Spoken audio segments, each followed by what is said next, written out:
Maharashtra today 24 news, सत्य परिस्थितीचा सविस्तर आढावा। पत्रकाराला जीवे मारण्याची धमकी, ग्रामविकास योजनांच्या विकास कामाचा पाठपुरावा केला म्हणून पत्रकार लतीफ खान यांनी वाजेगाव येथील ग्रामविकास योजनेअंतर्गत विकास कामामध्ये झालेल्या भ्रष्टाचाराचा पाठपुरावा करत जिल्हाधिकाऱ्यांकडे झालेल्या भ्रष्टाचाराची चौकशी व्हावी म्हणून लेखी तक्रार दिली।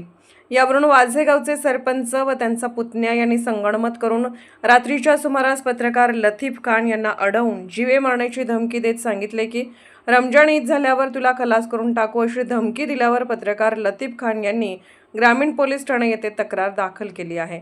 सर, एफआर देण्यासाठी आपण ग्रामीण पोलीस ठिकाणी आलात, काय समस्या होती काय? नमस्कार, मी लतीफ पठाण, मी पण पत्रकार आहे, वाजेगावचा राहणार आहे। रात्री मी वाजेगावच्या सरपंचाच्या विरोधामध्ये 24% कंप्लेंट देत आहे भ्रष्टाचारच्या। अशा बऱ्याच काही कंप्लेंट आहेत, त्यांनी रोडची भ्रष्टाचारी केली। 24 पासून ते मी 26 कंप्लेंट देत आहेत।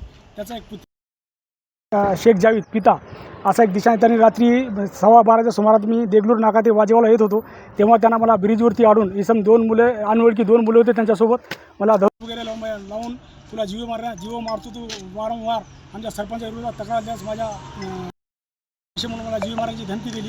मी तात्काळ ग्रामीण पोलीस स्टेशनला येऊन साहेबांना सांगितली, अशी चौकशीची पडताळणी करा म्हणून सांगितली। साहेबांनी त्यांच्यावरती गुन्हा दाखल केला। त्यांच्यावरती 3 आरोपी आहेत।